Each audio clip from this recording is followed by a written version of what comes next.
Hello, friends, Welcome. and we shall embark on a journey to a brave new world, full of adventure and civilizations and things like that. Civilizations. That's a V in there. Civilization. Brave new world. How do you say it? Civilizations. That's how you say it. Good. That's the best. Okay. This is what, a single player game? Single player game. This is, alright, setting up the game. No. You Old pretzel. really? You're crushing right in front of the microphone. Yeah. You could, it's crushing pretzels right in front of the microphone. Yeah. Those are old. those are real old. They've been, how long have they been sitting in your room? I don't know. Couple weeks. That, some old pretzels. I mean, not awful, but they've been open Just a little stale. Just a little bit stale. I mean, you could try one. Anyway. I mean, you could risk it. Okay, But- I tried 3 of them. They're not terrible. Yeah, no, not bad. Yeah. Not Okay. fresh, So, the first question of the day, my fine friend who has never played any Civilization game ever, is which Civilization game shall we embark on? Scroll up. I choose Pocatello. Ah, the Shoshone, the Great Expanse. Well, I shouldn't say that in French because he's Native American. Definitely not the French. Yes. Okay, so Pocatello is a pretty cool fellow. So it comes with a couple of interesting bonuses. That was a good one too. So the Shoshone's unique unit is the Pathfinder, which is a replacement for the Scout. And what the Pathfinder does is, when the Pathfinder discovers an ancient ruins, there's like goodie huts, small bonuses you can get by finding them first. It gets to choose what sort of bonus it gets. So religion, culture, population, technology, stuff like that. Seems kind of good. Yes. The other unique unit is a cavalry replacement, the Comanche Riders. They're pretty neat, but they're not like that amazing. But they are pretty good. They're pretty solid. But like the real awesome thing is the Pathfinders. And then the other thing is their unique your civilization ability is called the Great Expanse. So founded cities start with additional territory, and units receive a combat bonus when fighting within their own territory. So it encourages you to play sort of wide and settle early and often, because having a large amount of territory around means that you're fighting, when you're actually going to war and fighting people, it's a lot easier. And in addition to that, it's also easier to grab good resources and things like that when you're settling a new city, because not only do you get the hexes around the city, you get a bunch of other hexes. Sweet. Okay. Let's fucking do it. Let's do it! Let's play it. Let's do it!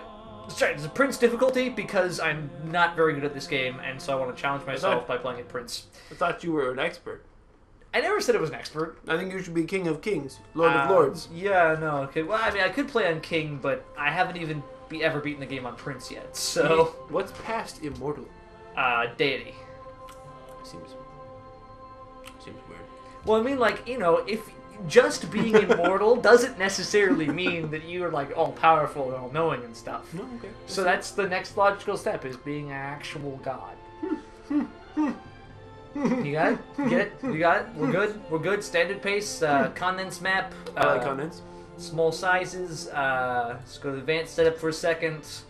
You know, normal stuff. All victory types, because I like keeping my options open. We should also open up the video options for the audience. I think that'd be good. Oh yeah. No. I don't want to see my crappy computer's graphics quality settings. Thanks. Yeah, probably not. And so, we begin our journey into the great. Be upon you, wise and fearsome Chief Pocatello. Welcome to Load Hands. We As the experienced young this earlier. chieftain of the Shoshone Where we load the game rose to face a lot. the wave of encroaching Like 8 or 9 times. across the We western just keep loading. And next time on Load Hands. We will load into the game and have a good time. Have a great time, even sometimes. I don't know. It depends on whether or not we're having a good time. Are you having a good time? I'm having a good time. Good time. Good time. Good So, time. segues. Is this game anything like all the? It's turn based, right? Yes. Okay, so It's turn-based. Duh. I mean, I know already. So I said it was. Of course. But in the same, it's almost like playing Risk-ish. I mean, sort of, and at the same time, not at all. Is it? God, what is that? There's a Game Boy gear, like a Game Gear, Sega Game Gear game? No, I think No, it's an Atari game. Ah. No, I think it's a DS. Is that what that one called? Flippy? Nintendo DS. Yes. There's one it's Matt used to love playing it. Yep. My brother. I don't remember what it was, but it's just one of those where you're playing on hexagon and it's just turn based. Okay. So I think I got the idea down. All right. So loading in here. So blow up the elephants, right? That's the first thing you do. This is an interesting start. So first, there's a few things to note. The game appears to be frozen. Excellent. Okay, now. Oh, nice. A few things to note. We've got a pretty good amount of starting resources. Actually, we have stone on grassland, which is pretty good. We've got a river start, which is actually great because rivers are good for trade.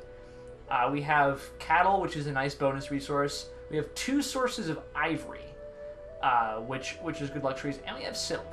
The problem is, of course, the ivory and silk sort of pull you in different directions with the early technologies. So let's go to the technology tree. Oh man, this is gonna be a very thought-provoking game. You have to make decisions. You realize I'm like the most indecisive person you could have chosen to play this. And that's what makes it fun. So we already have agriculture. Yes, everybody starts with agriculture. So I choose husbandry. Animal husbandry does give us access to pastures, which gives us access to our cattle. Mm-hmm. I mean, would it be a smarter route to make a civilization first before you start attacking? Yeah, no, definitely. You can't you definitely have to establish yourself for a while before you even consider military actions, because taking cities in Civ 5 especially is very hard to do. Okay. The question I'm considering right now is whether to move towards the coast and set up a coastal city as my first city, or stay here and just settle in place. And I think I'm going to settle in place. I mean, you got, well, because is that you're pretty close to the coast. So the problem is, if this hill had a river on it, I'd totally move there, because starting on hill is really good because it gives you an extra hammer, which is extra production for your city, which lets you make stuff faster. Interesting. But I mean, obviously hills do that, right? Obviously yes. Hills give you hammers. Yeah, hills give you production. Hills, yeah, yes, it's. Yes, you pull a hammer, you just go up to the hill, give me some hammers, man, and just shoots hammers out at your face. I've seen it happen. Okay, so this is the city of Mosonkani. 1, 2. Oh yeah, gonna get that handy snack pack. Okay, interesting. 1, 2, 3. So there's also some deer. Oh, it's a good day. Up there. So, +1 food from camps is not going to be the worst pantheon here, actually. Alright, I'm going to explore in this direction to get to the top of the hill, because scouting on top of the hill is being on top of the hill, your scout reveals more area. Yeah, no, keep going. I'm gonna eat some. Just gonna pudding yourself? You're gonna just pudding? I'm gonna poo-dang. Poo-dang? Okay, that makes sense. Alright. I'm making an improvised spoon, by the way. Okay, out of the lid, because I am poor. And that's pretty much all I had to say. Lid spoon, best spoon, North America. I'm gonna cut the shit out of my lips. Just that lip lacerating goodness. Oh, alright. Poo dang. So, I kind of want to open pottery here, only because I love Russian Great Library, and I can still do that because I'm playing on Prince. I think I'm gonna go the normal quote unquote opening of Scout and then Monument. Is that good? Should we do that? Yes. This is literally the first time I'm really ever having to play like a thought like strategy type. On strategic man, Yeah. stratagema, strategema. I mean, the next closest game about strategy that I've ever played is Age of Empires 2, and this is nothing like Age of Empires 2. Being as how this is, this is turn-based, and Age of Empires 2 is real-time, and... Yeah. Okay, so we've met Quebec City. Congratulations. Hello, Quebec City. But I have played a strategy game before. Okay. That's good. That's a start. That's, and, we could have, like, Lumpy McLumperson in here who's never even heard of video games before. He's all about them cods. Yep. He's all about slapping fishes. Yep. He's just like, oh, you got cod? I got cod. He just, like, opens his car. There's just fish wall to wall.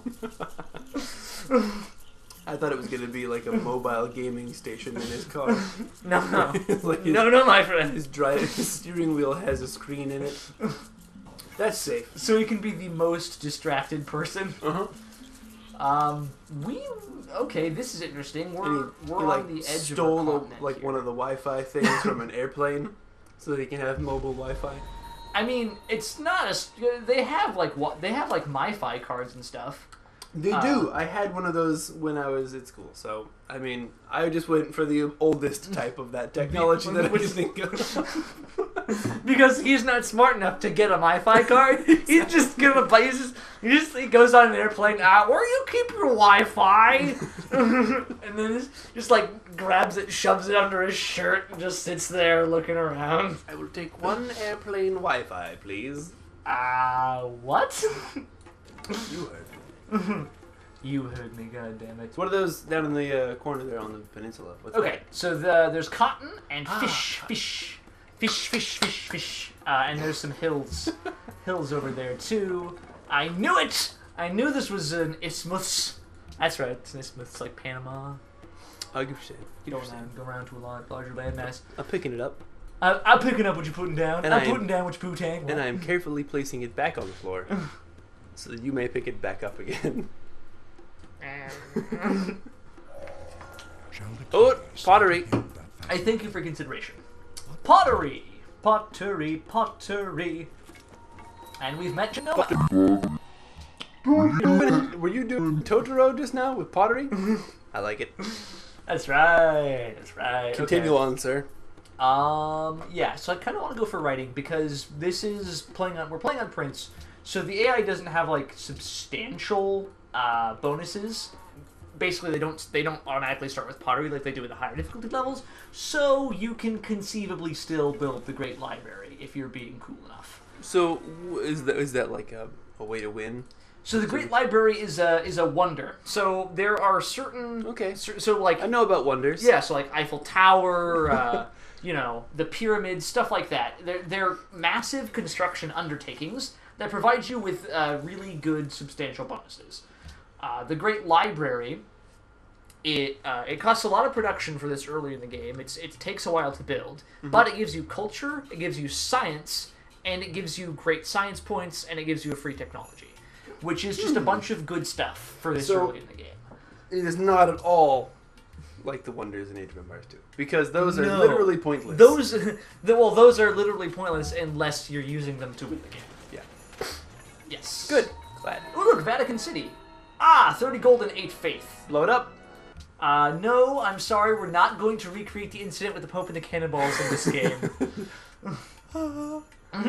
But there is actually, funnily enough, there is a chance that once we get a religion, the Vatican City will be like, hey dude, I totally want your religion in my city. So question. Yeah? Shoshone Indians. Yes. Vatican City. Well, this obviously isn't a recreation of Earth. It's a randomly generated map. But why use real city names? Because that's the point. Like, it's a massive what-if scenario. It's like, the gods all got together and decided, alright, we're just gonna roll some dice and see what happens when we put, like, these guys next to each other. I see. You You gotta keep in mind that I have no idea what these games are at all. Right. So, do I want to build a shrine or do I want to build a... Yeah, I'm gonna shrine. I kind of want religion. I want my pantheon quickly, and also I'm getting really concerned because I haven't found any ancient ruins yet, and that's bugging the crap out of me. So this early on in the game, does it really even matter if you know where your enemy's at? Or Not really. It matters a little bit, especially in higher difficulties when like an attack could come at pretty much any time. Right. But in the grand scheme of things, it doesn't matter too much because you can't really mount enough of an assault on an enemy city for it to matter. Okay, so this is our Ancient Ruin bonus list. We get increased population. We can locate barbarian camp. We can get culture. Oh god, are these We all can our get- choices? Yes. No, you choose the one that would be best, man, because I would just immediately just pick a random one, and it would probably end up being shitty. Yeah, so I'm going to go ahead and pick tech, because Okay. tech is important. And the advanced technology we get is mining. Excellent. Free technology. I love free technologies. I mean, there could have been a case for getting culture there, because starting to get social policies are strong. But I like tech. I like science. Well, good. We will see what happens with that next time. Next time On Comrades with with Bad bad hands, I see you standing there. Continue the song, it's pretty. No, it's done. Next time.